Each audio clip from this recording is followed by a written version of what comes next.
in a time when faith ruled hearts and vengeance ruled men. There was born a woman whose life would stand as a bridge between the cruelty of the world and the mercy of God. Her name was Margherita Lotti, but history remembers her as Saint Rita of Cascia.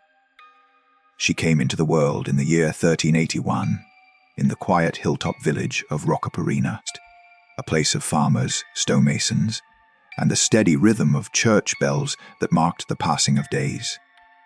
Her parents, Antonio and Amata Lotti, were simple people, kind, devout, and already old when she was born. They had prayed for a child for years, believing their bodies too frail to bring life.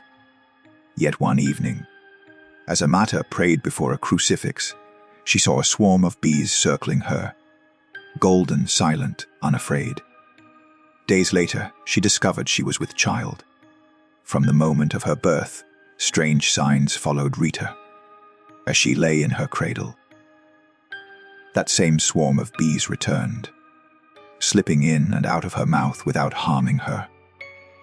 Neighbors whispered it was a symbol of divine favor, of sweetness and suffering intertwined.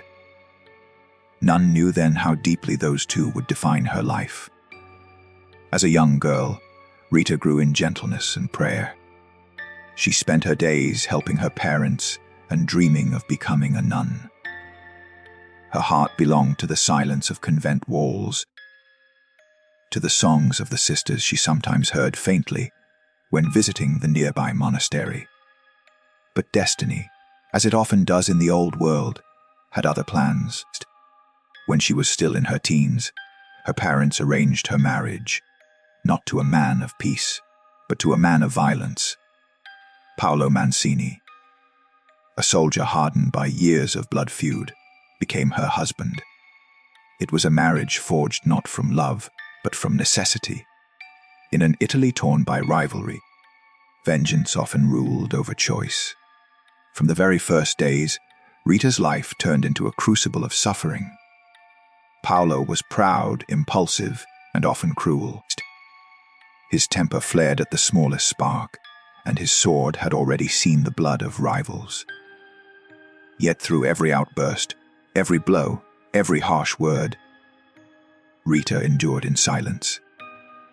Those who saw her said she carried an air of unearthly calm, as though she had already placed her life in the hands of something higher.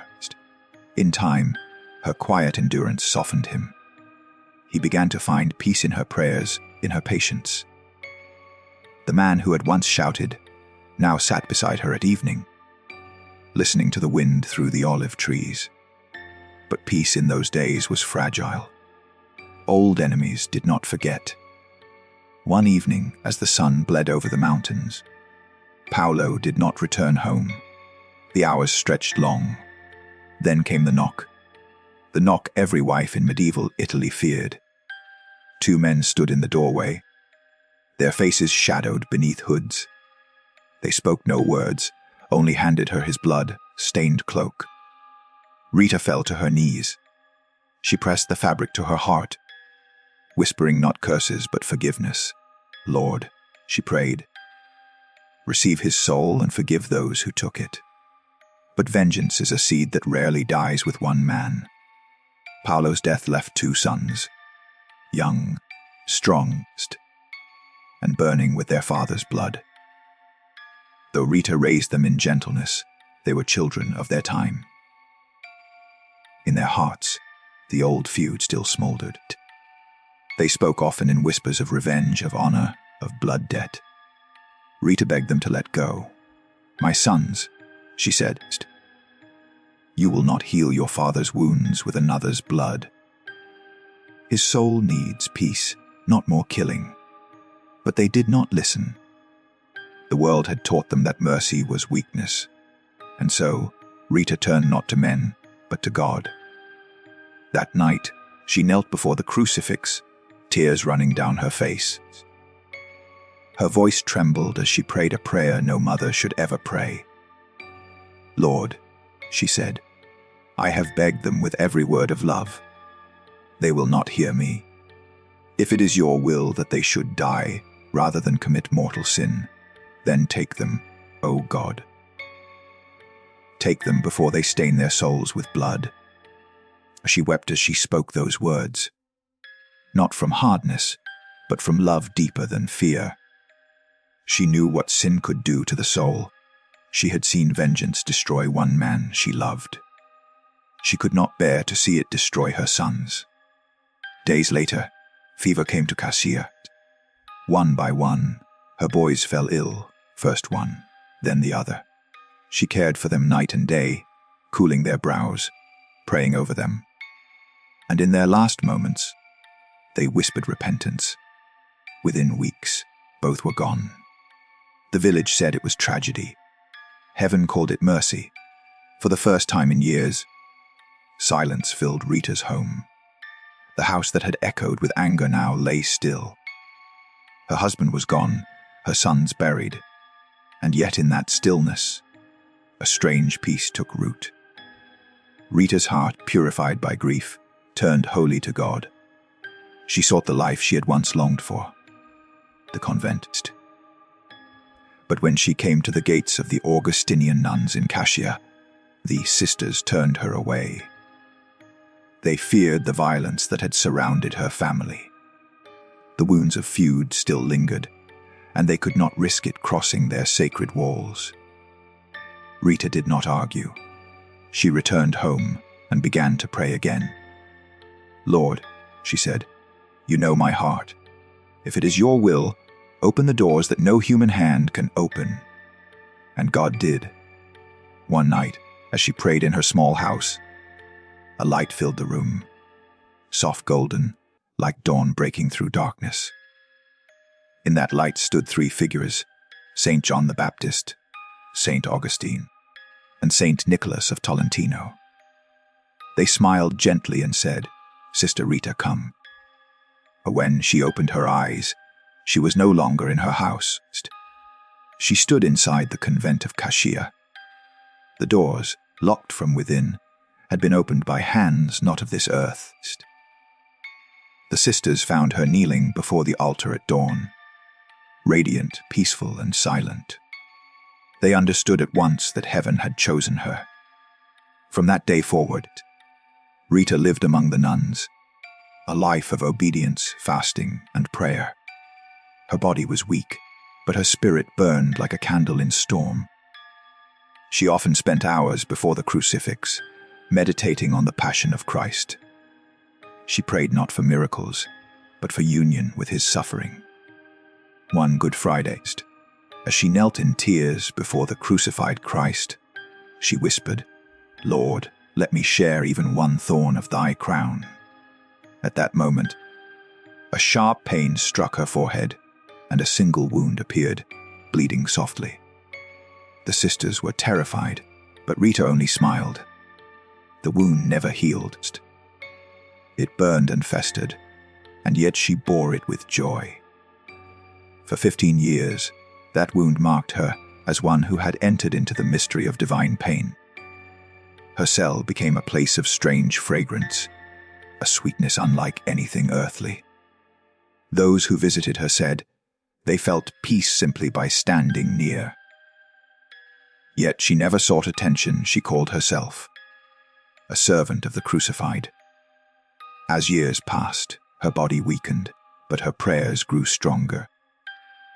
She prayed for the broken, for those trapped in hatred, for families torn by vengeance. For she knew that pain all too well. Many came to her for intercession, and miracles began to follow. The blind saw, the dying recovered, the despairing found hope.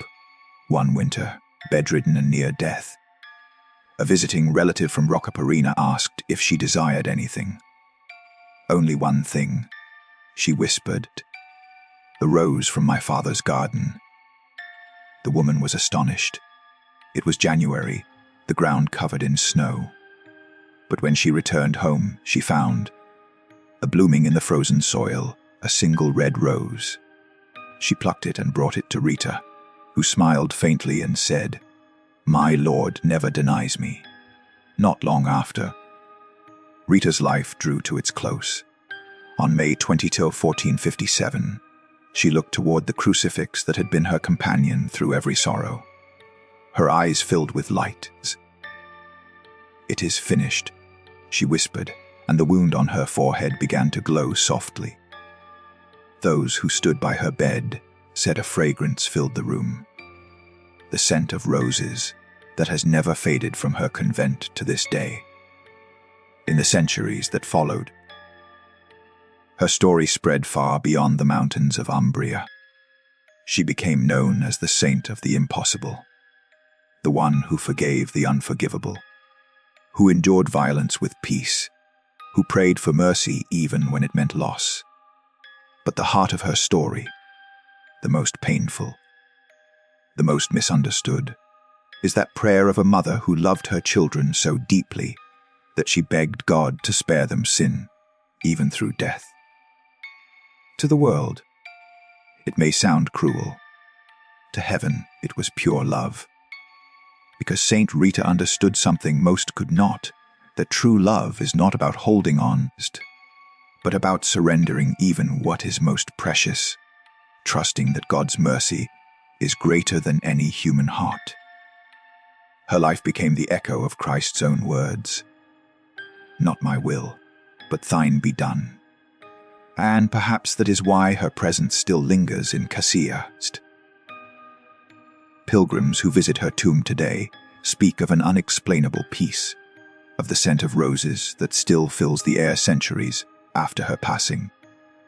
Some say they feel a quiet warmth, as though the saint still prays beside them, whispering, "Let go of vengeance. Let love heal what hatred has broken."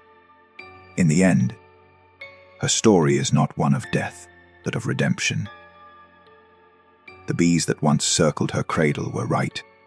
Sweetness and pain would follow her all her days, until they became one and the same in the heart of God. So when the world hears that Saint Rita once asked God to take her children, it must not hear cruelty. It must hear a cry of faith so absolute that even suffering became an offering. The story of Saint Rita of Cascia reminds the ages that sanctity is not born in comfort, but in the furnace of surrender. Her life was a wound that bloomed into a rose, the symbol that still lies upon her tomb, fragrant and eternal.